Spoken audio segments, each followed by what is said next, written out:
Hey, it's Jessica Hartley here to talk about sex, love, and relationships. And today we're going to talk about a question that I get asked a lot, which is when is enough enough? Or how many chances do I give? Also, how do I know when it's time to go? And I love answering this question because my answer is often unexpected. You see, there's so much behind this question, and it can be a complex question, but I'm going to make it really simple for you. Here is the thing that you need to understand. Relationships are meant to serve you.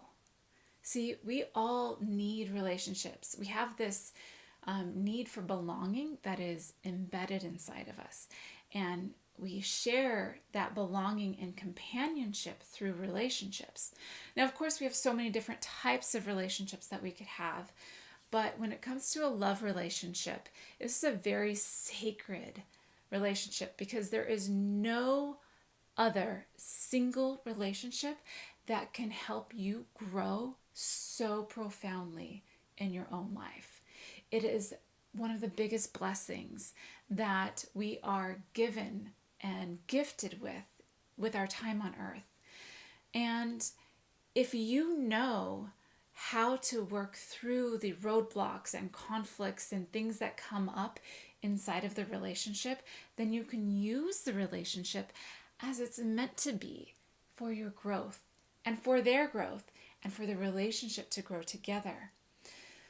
So, I teach the fundamentals of relationships. I have a few classes, I do speaking on it, but there are things that are important for each of us to learn and to know so that way we can be successful in our relationships. Now, you could either learn these things at the beginning, when you're dating this person.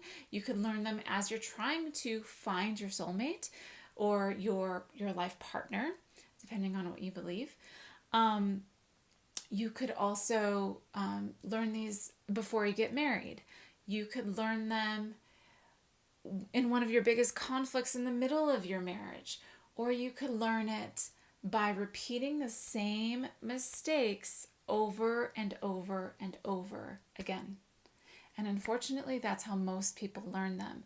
You see, because our relationship is meant for our growth and it is here to serve us. When we don't meet that conflict with our courage to look at it and to see that conflict or that roadblock as our opportunity, as my opportunity, despite what caused that conflict or roadblock, usually them, despite that, it is my opportunity to grow right now. And if I don't look at that in those terms, then what we tend to do is find a way around it, step out of the relationship entirely, ignore the problem or the conflict, and then we repeat that pattern over and over again. And the way that we know is because we find ourselves months later, years later sometimes, or relationships later sometimes, having the same exact feeling, the same sense of betrayal, the same sense of loss, the same sense of these negative things that we're feeling in this current conflict right now. So it's up to you really on how you want to learn that, because it's your life and there are so many different ways to learning things. But the fundamental truth here is that there's this relationship and the beautiful context, the good and the bad, and the conflicts and the joys that it gives to you is one of your best gifts. And if you know how to use it the right way, then you will use it for your growth. So that is so important as a setup to this answer, because most people are looking for an answer like, well, if you give them 3 chances, then cut them off, they're done, leave. That's not helping you, and it's not helping them. That is avoiding the growth, and you're going to actually end up repeating that same pattern, let alone showing your children and the other people around you examples that aren't helpful. So the first thing that you want to do is to ask yourselves a few different questions. The first question is, have I used this conflict, this roadblock, this wound, this snag for my growth? Have I learned from it? Have I looked at it through the lens of how is it a gift designed for my own personal growth? Because every conflict, everything, there's always an opportunity for you to become even more in your loving, or step up higher in your empowerment, or learn different levels of love, deeper levels of love, or step up into who you really are and be able to embrace that unconditionally outside of any terms or contexts. And these are all things that are going to serve your life better. So I encourage you to get a little selfish here and use the conflict for your own growth, for your own blessings, for your own gifts that you can give yourself.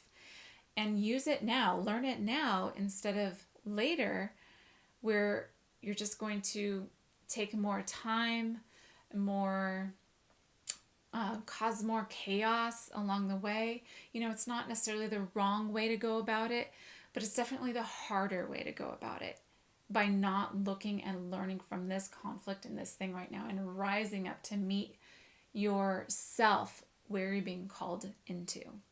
The second thing that I would encourage you to look at is, have you really taken the time to learn the fundamentals of what it takes to thrive in relationship?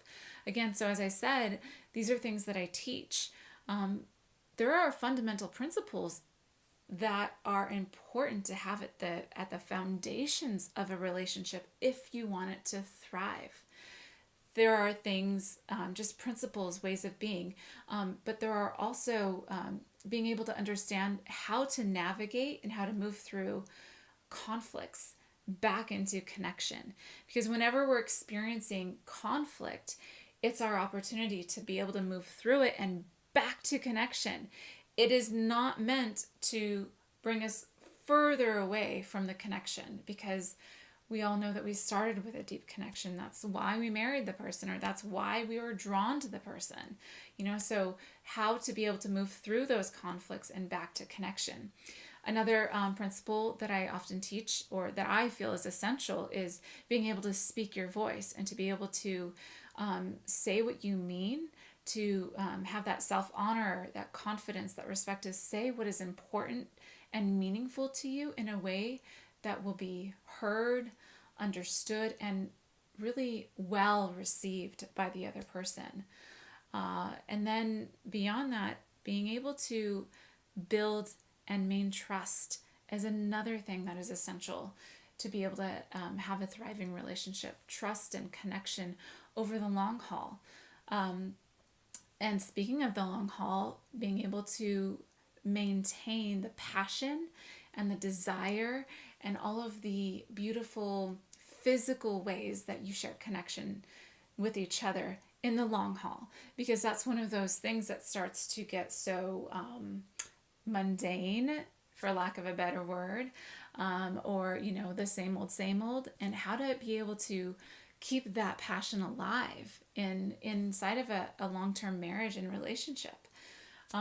So these are just a few of the things that are essential. So that's question number 2 for you, is to say, have I taken the time to really step in and learn this stuff? Because there is nowhere currently in our lives that you are taught these things, aside from the example that your parents showed you.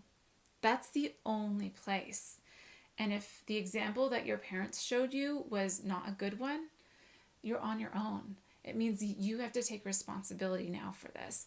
And if your relationship is important to you, which for most people, it's one of the most important things in life, because without it, we don't have our companionship. We don't share, you could go for years building a successful business and raking in the dough, but then if you have nobody to share it with at the end of your life, or you have kids that resent you, or broken relationships, It was pointless. So the most valuable thing in my own experience and in the experience of most people that I talk to is a relationship, is that core relationship.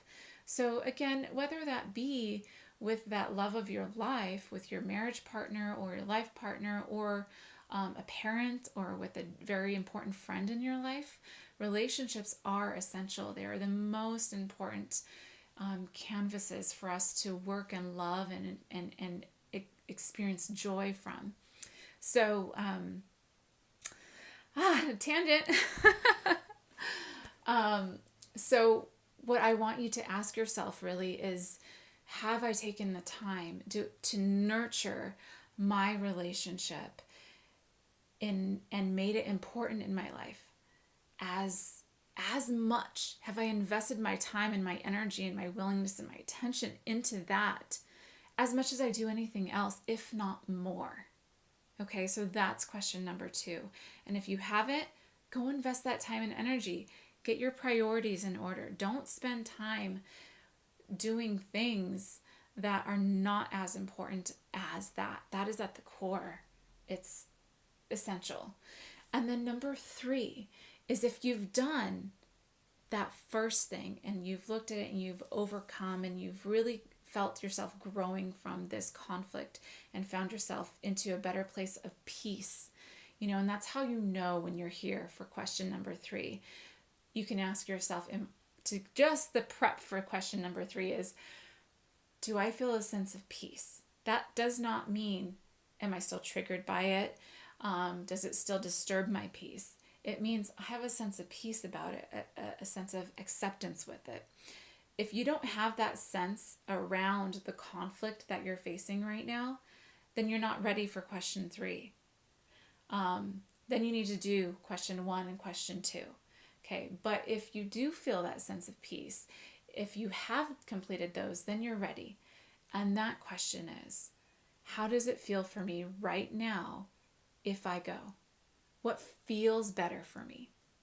And if the answer to that question is, it feels good for me to leave, after you've answered question 1 and 2, then that's how you know when it's time to go.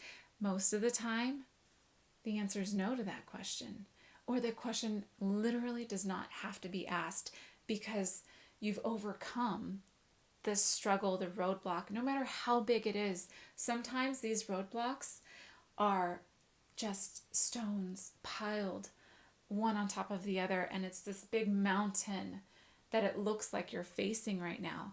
But when you approach it with those 2 first approaches, you take each piece, each rock, you chip at it one piece at a time, and it's no longer there. And you're at a place of mutual respect, mutual connection, loving, giving, friendship. You have all of these things, and so you're no longer at that place where you're asking, when is it time to go? See, so it absolutely fixes itself. So your first 2 questions you've got, but I'll repeat them for you. Have I used this experience for my personal growth and upliftment? And if not, get in there and use it. Find the lessons for your own personal growth. Get selfish there. A lot of times, those lessons are around healing the wounds that the conflict triggered that are inside of you. Most of the time, those wounds come from our childhood. So knowing how to heal your wounds is essential. That's something that everyone needs to have in order to thrive in relationship. I'm not saying make it work.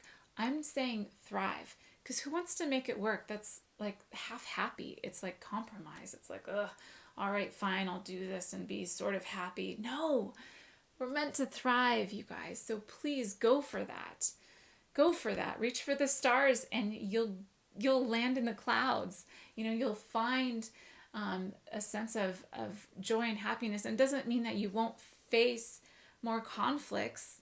It just means you'll be able to get through them. You'll zap through them a lot quicker. You'll be able to ground and get back to yourself a lot quicker, and you'll be able to maintain a thriving relationship. You'll know how to make love last for your lifetime. So that's question one. Question two, once again, is have I invested the time and energy into learning about how to thrive in relationship as the most important thing in my life? Have I learned how to heal my wounds? Have I learned how to move through conflict? Have I learned how to speak my voice in a way that will be received? Have I learned how to maintain passion and desire in our sexual relationship? Have I learned how to maintain our trust and our connection in our relationship? All of these things are out there. I teach classes on it, and I'd love to share them with you. So if that's something that you want to learn, just subscribe or stay in connection. And I'm going to be sharing nuggets on this stuff all the time. Why? Because this is my joy. This is something that I'm here to give the world. So with that, I will say thank you for being my audience and for receiving and being here, because every time that I can lift you up, you can spread that out into your relationship, and each little droplet will make a big impact in our world. See you later.